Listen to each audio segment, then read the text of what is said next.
بسم اللہ الرحمن الرحیم وبہ نستعین انہ خیر ناصر و معین وصلی اللہ علی محمد و آلہ الطاہرین۔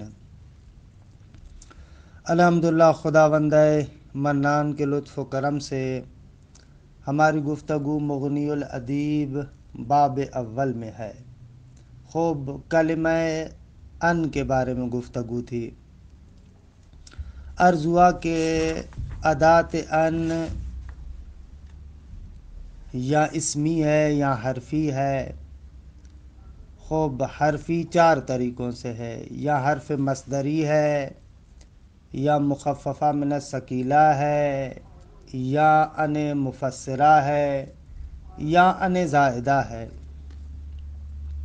اچھا، ان ناصبہ کے بارے میں گفتگو ہوئی اور اسی طریقے سے ان مخففہ من الثقیلہ کے بیان میں بھی کچھ مطالب عرض ہوئے، تقریباً تمام ہو گئے تھے مطالب۔ عرض کیا کہ جب یہ ان مخففہ من الثقیلہ ہو تو یہاں پر ایک بحث ہے کہ آیا اس صورت میں بھی یہ ان عمل کرتی ہے یا نہ۔ خوب مشہور یہ ہے کہ وہ اسم کو منصوب اور خبر کو وہاں پر بھی رفع دیتی ہے، یعنی عمل کرتی ہے، لیکن آغایون کوفیون ان کا ماننا ہے کہ اس صورت میں ان عمل نہیں کرتی۔ اچھا، اگر یہ عمل کرے تو اس کے شرائط کیا ہے؟ فرماتے ہیں کہ اگر یہ عمل کرے ان مخففہ من الثقیلہ تو اس کے لیے کچھ شرائط ہے۔ مثلا شرط اول یہ ہے کہ ان کا اسم ضمیر ہونا چاہیے، البتہ وہ بھی محذوف۔ خوب دوسری جگہوں پر اس نقطے کو بیان کیا گیا ہے کہ آیا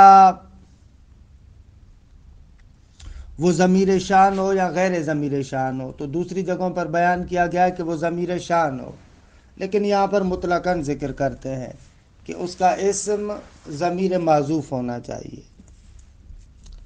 خوب فرماتے ہیں کہ لیکن چہ بسا ضرورت شعریہ کی وجہ سے اسم کو ذکر کرتے ہیں، لیکن وہ ضرورت شعری کے ساتھ ہے۔ اور اسی طریقے سے خبر کے بارے میں شرط ہے کہ خبر جملہ ہونا چاہیے۔ جیسے اسم کے بارے میں عرض کیا کہ اس کا اسم ضمیر معذوف ہوتا ہے، اسی طریقے سے شرط ہے کہ اس کی خبر جملہ ہونا چاہیے۔ خوب لہٰذا اس ان کی مفرد خبر نہیں ہو سکتا، مگر ایک صورت میں جب اس کا اسم ذکر ہو تو اس صورت میں آپ اس کی خبر مفرد بھی لا سکتے ہیں، یعنی آتی ہے۔ مثلا ایک شعر ہے کہ جس کا ترجمہ بھی کل رہ گیا تھا، بِأَنْكَ رَبِيعٌ وَغَيْثٌ مَرِيعٌ وَأَنْكَ هُنَاكَ تَكُونُ الثِّمَالَ، کہ یہاں پر دیکھیں ان مخففہ مخففہ ان ثقیلہ ہے، اسم اس کا ظاہر ہے اور خبر مفرد ہے، بِأَنْكَ رَبِيعٌ، روشن ہے یہاں پر۔ اور دوسری مثال وَأَنْكَ هُنَاكَ تَكُونُ الثِّمَالَ، کہ یہاں پر خبر جملہ ہے اور اسم یہاں پر بھی ذکر ہوا ہے۔ بتحقیق تم ربیع ہو، بہار ہو، وغیث مری، فراوان اور بہت زیادہ بارش ہو، تم ایسے ہو۔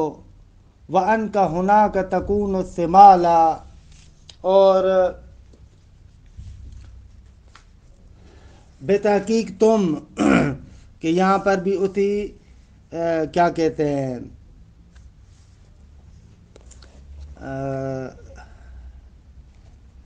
بھلے یہاں پر جملہ ہے دیکھیے،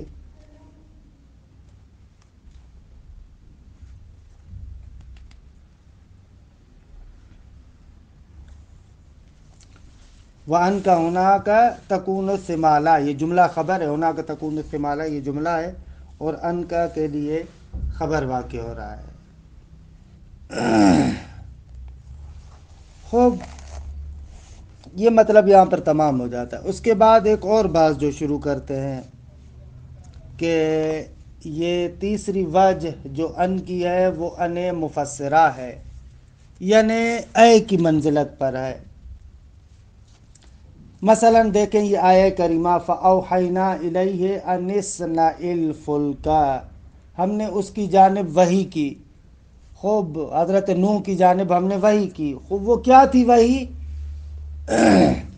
کیا تھا فَأَوْحَيْنَا إِلَيْهِ أَنِ اصْنَعِ الْفُلْكَ، کہ یہاں پر یہ اس کی تفسیر کر رہا ہے، ہم نے اس کی جانب وحی کی کہ تم کشتی بناؤ۔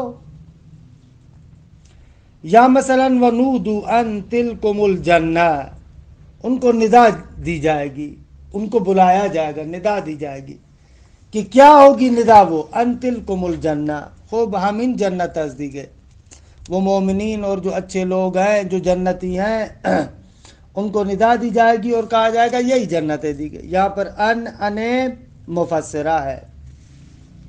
ابن ہشام کہتے ہیں کہ ان دونوں موارد میں یہ احتمال بھی ہے کہ یہ ان مصدریہ ہو، اور یہاں پر حرف جر محذوف ہے۔ مثلا فَأَوْحَيْنَا إِلَيْهِ بِأَنِ اصْنَعِ الْفُلْكَ وَنُودُوا بِأَن تِلْكُمُ الْجَنَّةُ، اگر اس طریقے سے کریں تو یہ ان مصدریہ ہو جائے گی۔ خوب ان اصنع الفلک میں وہی ان ناصبہ ہے کہ جو مضارع ماضی اور امر پر آتی ہے، اور یہ وَنُودُوا أَن تِلْكُمُ الْجَنَّةُ یہ ان مخففہ من الثقیلہ ہے۔ اس کے بعد ابن ہشام ایک اور بات ذکر کرتے ہیں۔ ابن ہشام کہتے ہیں کہ آغایون کوفی اصلاً ان تفسیریہ کے منکر ہے، اور مزے کی بات یہ ہے کہ ابن ہشام کہتے ہیں وَهُوَ مُتَّجِهٌ، بات تو بہرحال ٹھیک کر رہے ہیں۔ خب بھائی کیسے آپ کہہ رہے ہیں کہ یہ بات ٹھیک کر رہے ہیں؟ فرماتے ہیں اس لیے کہ مثلا دیکھیں یہ جو جملہ ہے کتبت الیہ ان قوم، خب یہاں پر اگر آپ اس کو ان مفسرہ قرار دیتے ہیں تو ظاہر سی بات ہے کہ کتبت الیہ اور قوم اینن ایک چیز تو نہیں ہے، کیونکہ کتبت الیہ میں نے اس کی جانب لکھا، ان قوم یہ قوم عین کتب تو نہیں ہے نا، کتب تو لکھنا ہے، قم اٹھنے کا امر ہے، اور حالانکہ مفسر اور مفسر میں ضروری ہے کہ دونوں کیا ہو؟ عین ہم ہو، ایک ہی چیز ہو، یہاں پر ایک چیز تو نہیں ہے۔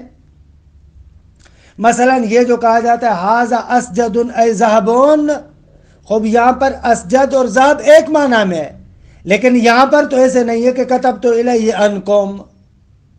اور اس کا بہترین قرینہ بھی یہ ہے کہ اگر ان کی جگہ پر آپ اے لے کر آئیں تو اس کو ذوق سلیم طبع سلیم قبول نہیں کرتا، یعنی آپ لکھے کتبت الیہ اے قوم، غلط ہو جائے گا، اس کو طبیعت سلیم قبول نہیں کرتی۔ اچھا ایک اور مطلب ان مفسرہ کے بارے میں کہتے ہیں کہ جو ہم تو کوفیوں کی طرح ان مفسرہ کے اصلاً سرے سے قائل ہی نہیں ہیں، لیکن جو حضرات ان مفسرہ کو قبول کرتے ہیں ان کے لیے کہتے ہیں کہ وہ لوگ کہتے ہیں کہ کچھ شرائط کا ہونا ضروری ہے، کچھ شرائط ہوں گے تو یہ ان مفسرہ ہے۔ مثلا ایک یہ ان مفسرہ دو جملوں کے اندر واقع ہو، یعنی دو جملوں کے درمیان ہو، اس سے پہلے بھی جملہ ہو اس کے بعد بھی جملہ ہو، جیسے یہاں پر کتبت الیہ ان قوم مثلا۔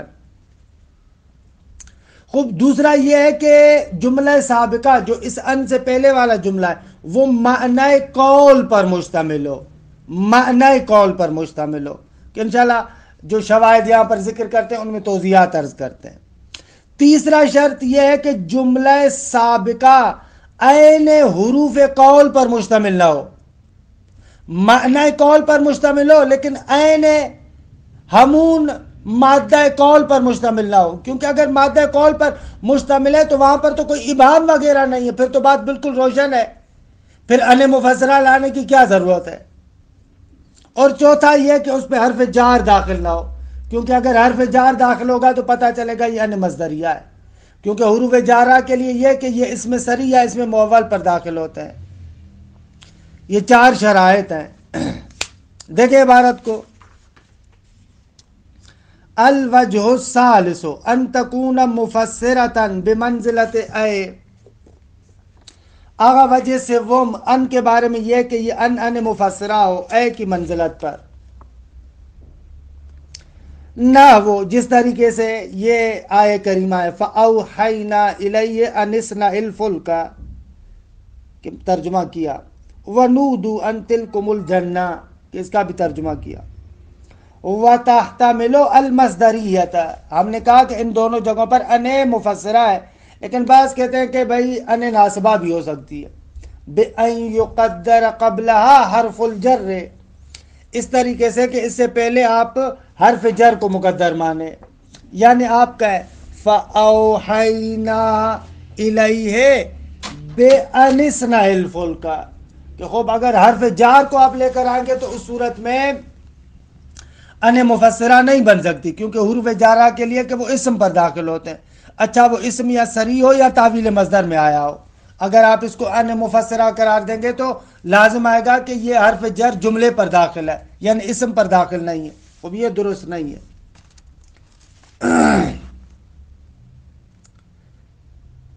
بِأَن يُقَدَّرَ قَبْلَهَا حرف الجر فَتَكُونُ فِي الْأُولَىٰ ان ثنائیہ، تو جو پہلی مثال ہے یعنی فَأَوْحَيْنَا إِلَيْهِ أَنِ اصْنَعِ الْفُلْكَ تو یہ وہی ان ثنائیہ ہے، ان ثنائیہ یعنی وہی ان ناصبہ جو مضارع پر داخل ہو رہی تھی، ماضی پر داخل ہو رہی تھی، امر پر بھی داخل ہو رہی تھی، آپ اس کو وہی قرار دیں، وہ ان ثنائیہ ہے، یعنی انا نہیں ہے، ان ہے، دو حرفی ہے۔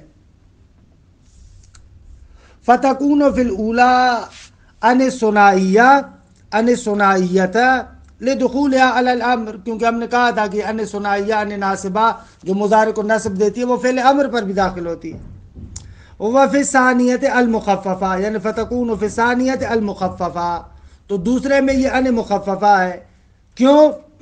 اس لیے کہ بابا ہم نے کہا تھا کہ وہ جو ان ناصفہ حرف مصدریہ یا مضارع یا ماضی یا امر پر آتی ہے، خوب یہاں پر جملہ اسمیہ ہے تو کہہ رہے ہیں کہ اس کو آپ مخففہ من الثقیلہ قرار دیں، لِدُخُولِهَا عَلَى الْإِسْمِيَّةِ کیوں بھائی اس کو آپ یہ قرار دیں؟ اس لیے کہ یہ جملہ اسمیہ پر داخل ہے، خوب ان ناصبہ جو ثنائیہ ہے حرف مصدریہ ہے وہ ماضی مضارع اور امر پر، جملہ اسمیہ پر تو نہیں آتی، ایسے بھی احتمال ہے۔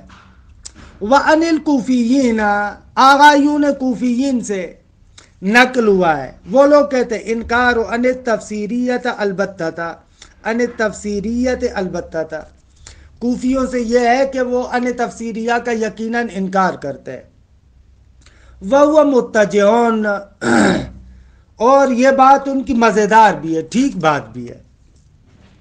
کیوں ٹھیک ہے بھائی؟ اس لیے کہ لِأَنَّهُ إِذَا قِيلَ كَتَبْتُ إِلَيْهِ أَنْ قَوْمٍ کیونکہ جب آپ یہ کہتے ہیں کہ میں نے اس کی جانب لکھا کہ ان قم کھڑے ہو جاؤ، تو یہاں پر لم یکن قم نفس کتبتو، قم عین کتبتو تو نہیں ہے۔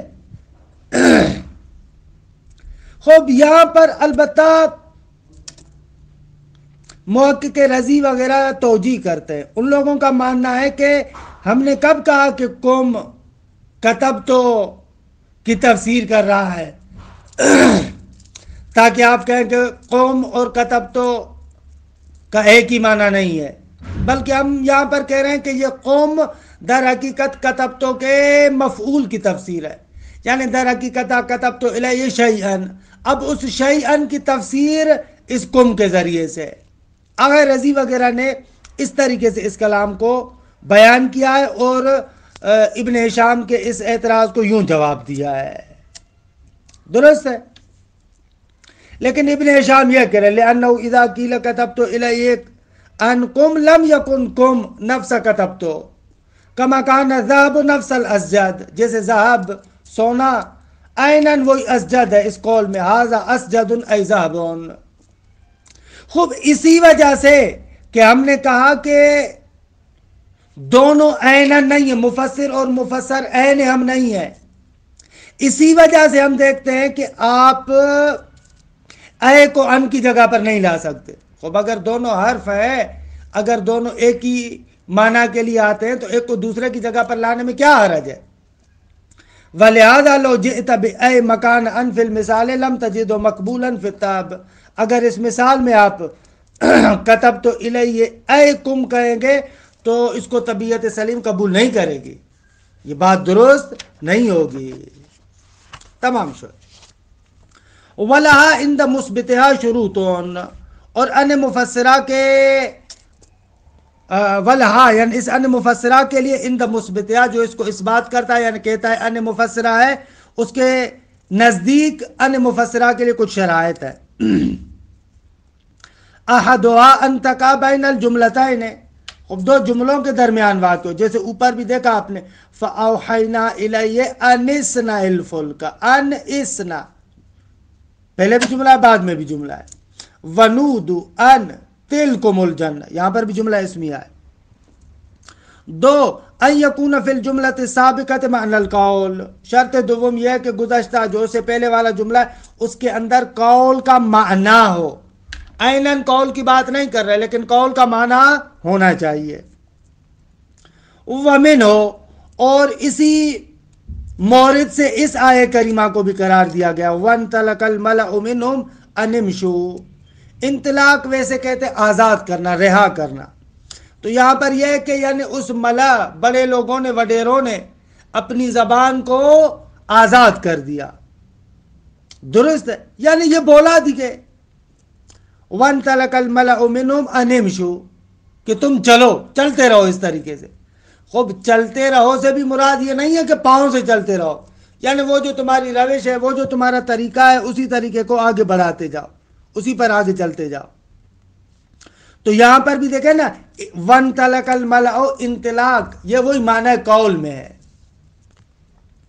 ومن وانطلق الملأ منہم ان امشوا اذ لیس المراد بالانطلاق الماشی، یہاں پر انطلاق آزاد رہا کرنے سے مراد یہ تھوڑی ہے کہ یعنی چلے، بل انطلاق السنتہم بہذا الکلام، بلکہ اپنی زبانوں کو اس کلام کے ذریعے سے، یعنی اپنی زبانوں کو آپ آزاد چھوڑیں، بہذا الکلام اس کلام سے، یعنی آپ یہ بات کر سکتے۔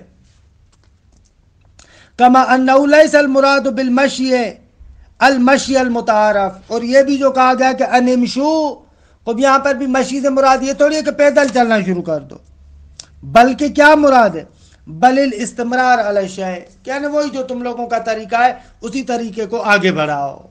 تو یہاں پر دیکھیں وانطلق اپنی زبان کو آزاد چھوڑنا یعنی وہی بولنا دیکھے معنی قول ہے یہاں پر بھی، درست، اس اعتبار سے یہ ان مفسرہ بن جائے گی۔ الثالث، تیسرا شرط یہ کہ اللہ یکون فی الجملۃ السابقہ اللہ یکون فی الجملۃ السابقۃ احرف القول، گزشتہ جملے میں جو سے پہلے ہیں اس میں احرف قول، خود قول کا مادہ استعمال نہ ہوا ہو، الا والقول مؤول، اگر قول آیا بھی ہے تو وہ غیر قول کی تعویل میں ہو، درست، خود قول نہ ہو، قول آیا بھی ہو تو قول کی تعویل میں ہو۔ یہاں پر ہمارے ہاں بعض موشین کا کلام نقل کیا گیا الاتقان سے کہ سیوطی کہتے ہیں وہذا من الغرائب، یہ حاشیہ ہے کہ یہ بھی عجیب غرائب میں سے، کیا غرائب میں سے، کہ وہ کہتے ہیں کہ ان مفسرہ سے پہلے جو جملہ ہے وہ معنی قول پر مشتمل ہو، اما اگر خود قول آ جائے تو غلط ہے، مگر یہ کہ آپ اس کی تعویل کریں، تو سیوطی کہتا ہے ھذا من الغرائب، درست۔ کما ذکر الزمخشری فی قولہ تعالی، جس طریقے سے زمخشری نے اس قول خداوند متعال کے اندر کہا ہے کہ یہاں پر ولو ان کے احرف قول پر پہلے والا جملہ مشتمل ہے لیکن اس کو تعویل کر رہے ہیں قول کے معنی والے لفظ کی طرف۔ دیکھیں ما قلت لهم الا ما امرتنی به ان اعبدوا اللہ ربی وربکم، یہ قیامت کے دن ہے، پروردگار عالم حضرت عیسیٰ کو کہے گا، کیونکہ وہ لوگ تہمت لگائیں گے یہودی اور عیسائی مثلاً کہ حضرت عیسیٰ نے کہا تھا کہ مجھے، میری ماں کو اور خدا کو اللہ مانو، تو وہاں پر پروردگار عالم حضرت عیسیٰ کو فرمائے گا کہ کیا تو نے ایسے کہا تھا؟ تو اس کے جواب میں جو حضرت عیسیٰ کہتے ہیں وہ یہاں پر آئے ما قلت لهم الا ما امرتنی به، اے میرے مالک میں نے تو ان کو کچھ نہیں کہا مگر وہی جس کا آپ نے امر کیا تھا۔ خوب وہ کیا امر کیا تھا کہ انعبدوا اللہ ربی و ربکم، اللہ تبارک و تعالیٰ کی عبادت کرو جو میرا اور تمہارا رب ہے۔ میں نے تو ان کو یہی کہا تھا۔ آغا زمخشری کہتے ہیں یہ جو ما قلت لہم ہے در حقیقت ما امرتہم کے معنی میں ہے، لہذا یہ انعبدوا اللہ ربی و ربکم یہاں پر ان مفسرہ ہے، درست ہے۔ جیسا کہ زمخشری اس قول خدا متعال کے بارے میں کہتے ہیں وما قلت لهم الا ما امرتنی به ان اعبدوا اللہ ربی و ربکم۔ وہ کیا کہتا ہے کہ انه يجوز ان تكون مفسرة لفعل القول على تأويله بالامر، خوب ممکن ہے کہ آپ اس کو مفسر قرار دیں اس فعل قول کے لیے ما قلت لهم کے لیے، البتہ اس صورت میں کہ جب آپ اس قول کو معنی امر میں لے کر جائیں، قول کی تعویل کریں، ایسے ای ما امرتم الا بما امرتنی به ان اعبدوا اللہ، تمام شد۔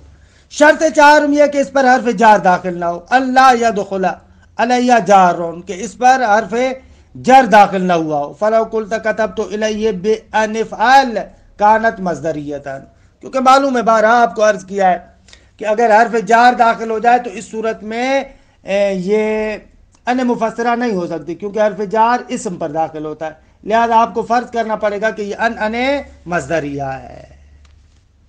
خب الحمدللہ ان مفسرہ کے بارے میں گفتگو تمام ہوئی، سوائے ایک نقطے کے کہ وہ ایک نقطہ ہم آپ کو ذکر کرتے مسئلتن میں، کہتے ہیں کہ اگر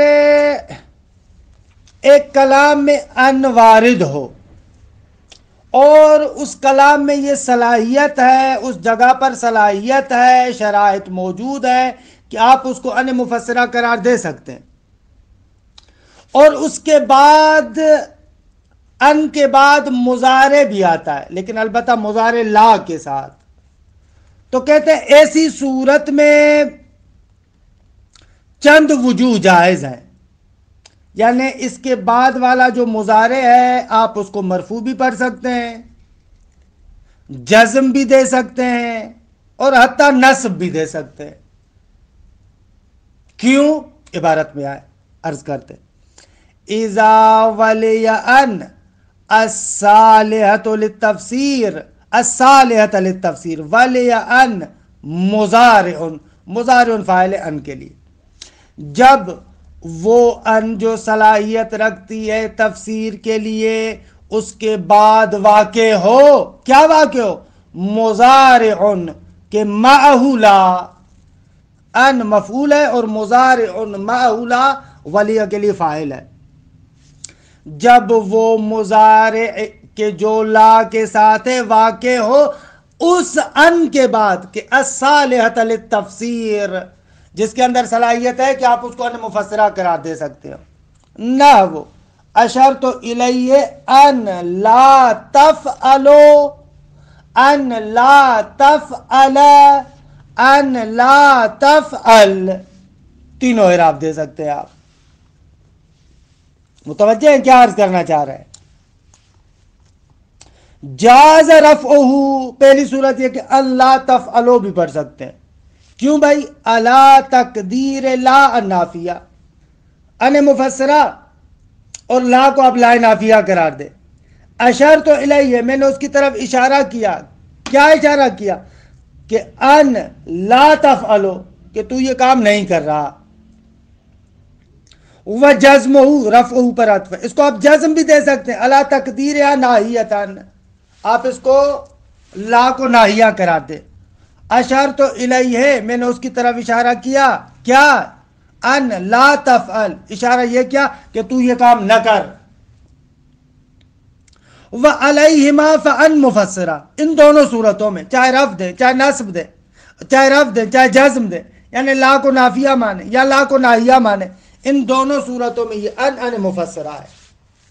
وَنَصْبُهُ عَلَى تَقْدِيرِ لَا النَّافِيَةِ وَأَنِ مَصْدَرِيَّةِ، ان لا تفعل قرار دیں، خوب یہ اس صورت میں کہ آپ اس کو ان مصدریہ قرار دیں اور لا نافیہ قرار دیں، یعنی اشرت الیہ ان لا تفعل، میں نے اس کی جانب اشارہ کیا، کیا اشارہ کیا؟ ان لا تفعل، تمہارا نہ کرنا، فَإِن فُقِدَتْ لا، خوب اگر لا نہ ہو تو اس صورت میں امتنع الجزم، ان تفعلو اور ان تفعلا یہ دونوں صورت جائز ہے، لیکن جزم ممتنع ہو جائے گی۔ خوب علتش روشن ہے کہ جزم کے لیے پھر ہمارے پاس کوئی سبب نہیں ہوگا۔ یہاں پر جزم تو دے رہے تھے کہ لا کو ہم ناہیہ فرض کر رہے تھے، خوب اگر وہ ختم ہو جائے سبب تو پھر کیا کریں گے؟ فَإِن فُقِدَتْ لا امتنع الجزم، اگر لا یہاں پر نہ ہو تو پھر اس صورت میں جزم ممتنع ہو جائے گی۔ وجاز الرفع والنصب، البتہ رفع اور نصب جائز ہے، خوب اس کے لیے ہمارے پاس مقتضی موجود ہے۔ خوب تمام شد۔ اس کے بعد والا جو چوتھا مورد ہے ان کا، وہ یہ ہے کہ ان زائدہ واقع ہوتی ہے۔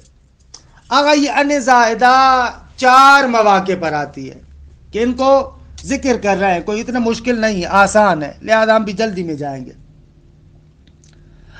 الوجہ الرابع ان تکون زائدۃ، ان زائدہ ہو، چوتھی وجہ یہ ہے۔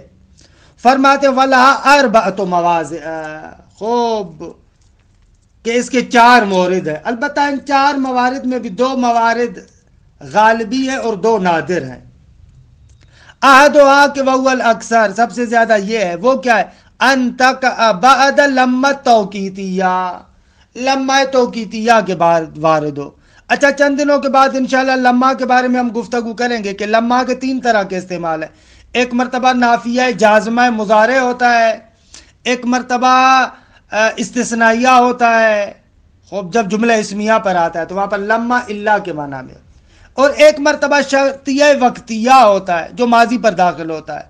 خوب یہاں پر کہتے ہیں کہ وہ لما جو شرطیہ وقتیہ ہوتا ہے، جس کے لیے جواب شرط کی بھی ضرورت ہوتی ہے، ماضی پر داخل ہوتا ہے، وہاں پر اس ان کو یعنی یہ ان زائدہ آتی ہے۔ احدها وهو الاکثر ان تقع بعد لما توقیتیہ، لما توقیتیہ، ولما ان جاءت رسلنا لوطا سیء بهم، کہ یہاں پر دیکھیں ولما ان جاءت، یہاں پر یہ لما توقیتیہ ہے، سیء بهم اس کا جواب بھی ہے اور یہ شرط کے معنی کو متضمن ہے۔ یہاں پر یہ جو ان ہے ولما ان جاءت رسلنا لوطا، جب ہمارے رسول یعنی وہی ملائکہ جو تھے لوط کے پاس آئے، درست ہے، تو یہاں پر یہ ان زائدہ ہے۔ بس پہلا مورد یہ لمحہ توقیتیہ کے بعد۔ دوسرا الثانی ان تقع بین لو و فعل القسم، خوب لو اور فعل قسم کے بعد، یعنی لو اور فعل قسم کے درمیان، وہاں پر حالانکہ فعل قسم چاہے مذکور ہو لفظاً یا متروک ہو، یعنی لفظاً مذکور نہ ہو بلکہ محذوف ہو، فرق نہیں پڑتا۔ مثلا دیکھیں الثانی ان تقع بین لو و فعل القسم، لو اور فعل قسم کے درمیان یہ ان زائدہ آتا ہے، حالانکہ وہ قسم مذکوران چاہے وہ مذکور ہو قسم، کقول المسیب، جیسے مسیب کا یہ کہنا فاقسم ان لو التقینا وانتم لکان لکم یوم من الشر مظلم، کہ یہاں پر اقسمو اور لو کے درمیان ان زائدہ ہے، کہ ترجمہ ایسے فاقسمو ان لو التقینا وانتم، مجھے قسم ہے اگر ہم اور تم آپس میں ملاقات کرتے تو لکان لکم، تو ہوتا تم لوگوں کے لیے یومن، ایک دن، کہ جس دن کی 2 صفتیں، من الشر مظلم، شر سے زیادہ سیاہ تر ہوتا تمہارے لیے وہ دن، کہ یہاں پر وانتم التقینا کے فاعل پر عطف ہو رہا ہے، یعنی نہ پر عطف ہو رہا ہے۔ اگرچہ قانون یہ تھا کہ نہ کے بعد نانوں کی تاکید ہوتی، کیونکہ اگر آپ ضمیر متصل مرفوع پر عطف کرتے ہیں تو اس کی تاکید لانی پڑتی ہے، لیکن بہرحال مشکل نہ ڈالے، یہاں پر ضرورت شعری میں بہت سارے کام ہو جاتے ہیں۔ او متروکان، یا قسم کیا ہے؟ فعل قسم متروک ہے، جیسے اما واللہ ان لو کنت حرا، ظاہر سی بات ہے کہ اس واللہ کے لیے اقسم و فعل معذوف ہے۔ اما واللہ ان لو کنت حرا، اما وہی تنبیہ ہے، خبردار قسم ہے مجھے اللہ تبارک و تعالیٰ کی کہ ان لو کنت حرا، اگر تم آزاد ہوتے تو کیا ہوتا؟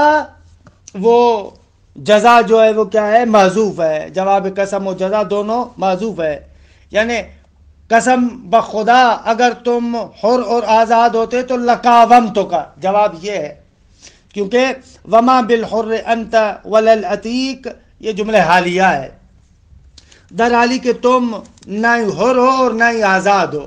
صحیح ہے، تو اب تمہارے ساتھ تو ہمارا لڑنا اور بھیڑنا بنتا ہی نہیں ہے. قسم بخدا اگر تم حر ہوتے تو لقاومتک، تو ہم مقاومت کرتے تمہارے ساتھ. اب یہاں پر دیکھیں ان زائدہ ہے، اقسم واللہ سے پہلے اس کا فعل ہے وہ محذوف ہے. وزعم الاخفش انہا فی قولہ تعالی وما لنا الا نقاتل فی سبیل اللہ، ایک یہ آیا ہے، یا وما لنا الا نتوکل علی اللہ، ان دونوں آیات میں آغا اخفش نے کہا ہے کہ یہاں پر بھی زائد ہے. درست ہے؟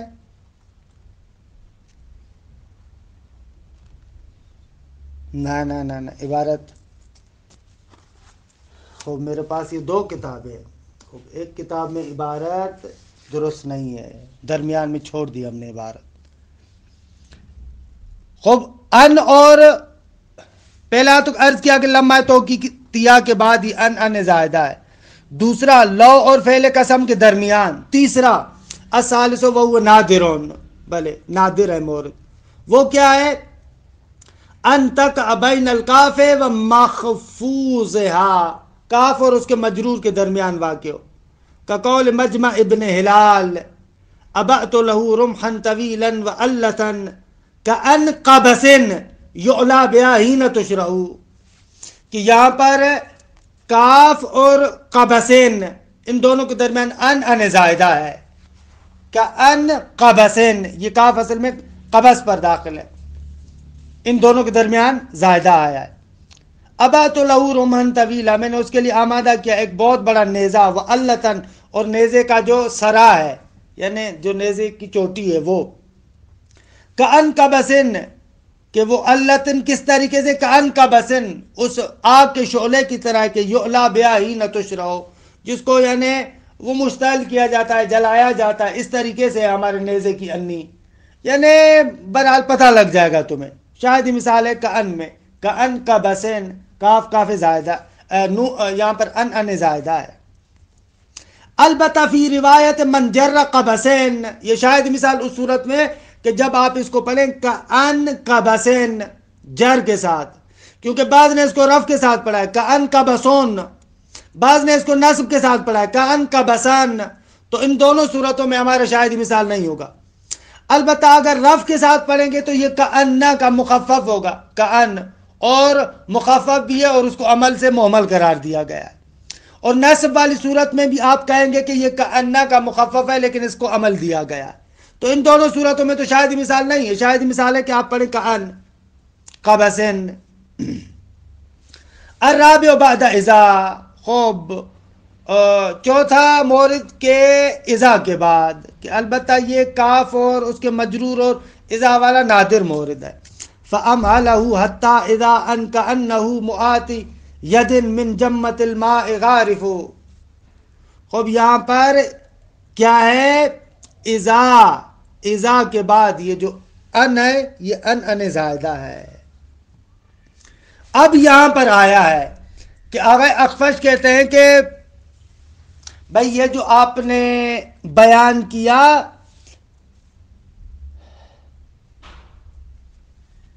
کہ ان زائدہ آتا ہے اور اس کے چند موارد آپ نے گنائے لمحہ توقیتیہ کے بعد لو اور قسم کے درمیان، تو آغا اخفش کہتے ہیں کہ یہ جو آیت کریمہ ہے ہماری، ان دو آیات کے اندر بھی ان زائدہ ہے.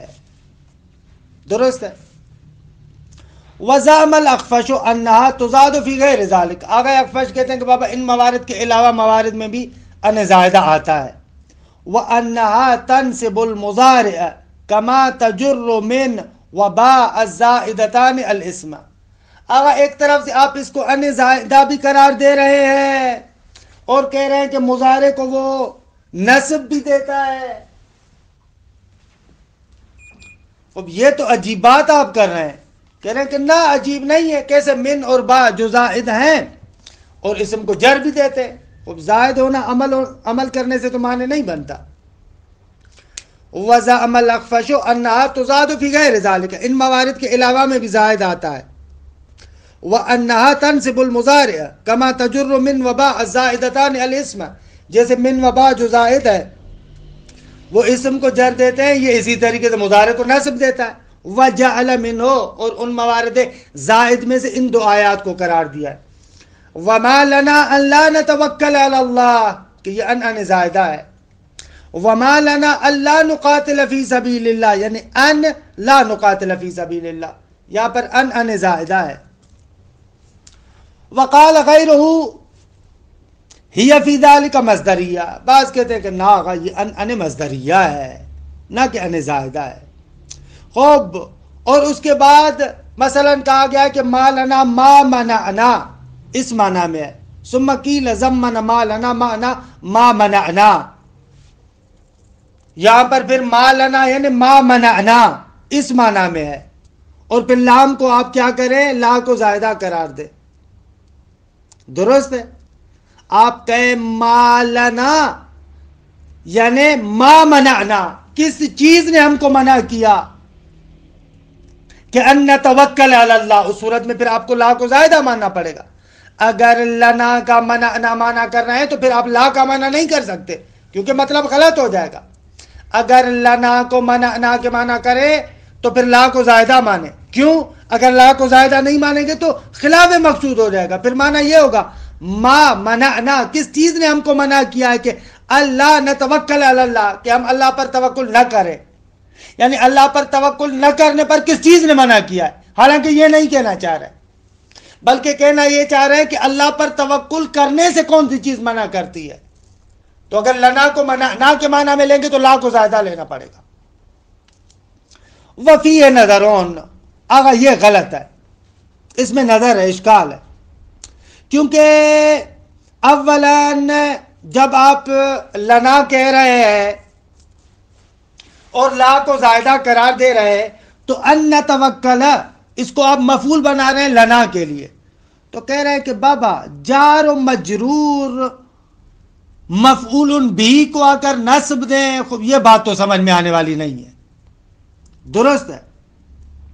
کہتے ہیں وفی نظرون، کیونکہ لأنه لم يثبت اعمال الجار والمجرور فی المفعول به. درست ہے. آپ اگر اس کو ان مصدریہ قرار دیں، اور ان مصدریہ کی مطلب سمجھ میں آ رہا ہے عبارت کا ارتباط کیسے ہے. کیونکہ بعض لوگ آئے انہوں نے کہا ہے کہ یہ ان مصدریہ ہے اور لنا منعنا کے معنی میں ہے، لال زائدہ ہے، اس طریقے سے کہتے ہیں. تو خوب ان کے مقابلے میں آغا ابن ہشام فرماتے ہیں کہ خوب اس صورت میں جب لا زائدہ ہے تو ان نتوکل کو آپ کیا قرار دے رہے ہیں. تو سامنے والا کہتا ہے کہ ان نتوکل کو ہم لنا کا مفعول بھی مان رہے ہیں. خوب کہہ رہے ہیں کہ حرف جار عمل کرے اور کسی مفعول بھی کو آ کر نصب دے، یہ دیگه نہیں ہے. لأنه لم يثبت اعمال الجار والمجرور في المفعول به. خوب اصلا نشا نہیں دیم کہ جار و مجرور مفعول بھی کو نصب دے. وَلِأَنَّ الْأَصْلَ أَنْ لَا تَكُونَ لَا زَائِدَةً، اور دوسرا جو آپ یہاں پر بات کر رہے ہیں کہ اس صورت میں ما لنا ان لا نتوکل، یہ جو لا ہے لا زائدہ ہے. خوب دیکھ اصل یہ کہ زائدہ نہ ہو، یہ کیسی باتیں کر رہے ہیں. آغا تو پھر کس طریقے سے کریں گے؟ آپ کیا کہتے ہیں؟ کہہ رہے ہیں کہ اصل یوں ہے وَالصَّوَابُ قَوْلُ بَعْضِهِمْ إِنَّ الْأَصْلَ وَمَا لَنَا فِي أَنْ لَا نَفْعَلَ كَذَا. درست ہے، فی ان لا نفعل کذا ایسے قرار دے. حذف جار رہا ہے یہاں پر اصل میں. وَإِنَّمَا لَمْ يَجُوزْ لِلزَّائِدَةِ أَن تَعْمَلَ لِعَدَمِ اخْتِصَاصِهَا بِالْأَفْعَالِ بِدَلِيلِ دُخُولِهَا عَلَى الْحَرْفِ وَهُوَ لَوْ وَكَأَنَّ وَعَلَى الْإِسْمِ وَهُوَ قَبَاسِ. اگر آپ زائدہ کے لیے کیوں کہتے ہیں کہ وہ زائدہ عمل نہیں کرتا؟ عبارت تھوڑی سی گنجلک تھی. عبارت کو آپ اچھے طریقے سے سمجھیں کہ ہوا کیا چکر. ابن ہشام نے کیا کہا؟ خب ابن ہشام نے کہا کہ بابا آپ لا وغیرہ کو زائدہ وغیرہ نہ مانے، یہاں پر فی کو معذوف مانے، منصوب نزل بنائے، منصوب نزل خافض بنائے. درست ہے، نہ کہ اس کا مفعول بھی قرار دیں. لنا کے لیے مسئلہ ہو رہا تھا نا کہ مفعول بھی کیسے بنے، کہنا کہ نا اس کو منصوب نازل خافض بنائے، فی کو یہاں پر مجرور مانے، فی کو حرف جار کو یہاں پر محذوف مانے. اور دوسری جانب سے ہم کہہ رہے ہیں کہ زائدہ عمل نہیں کرتا، تو خوب آگا اس کا بھی فلسفہ یہ ہے کہ ایک ایسا حرف زائد کہ جو اختصاص بھی کسی کے ساتھ نہیں رکھتا، فعل پر بھی آتا ہے، حرف پر بھی آتا ہے، اسم پر بھی آتا ہے، تو خوب دی کہ وہ عمل نہیں کر سکے گا.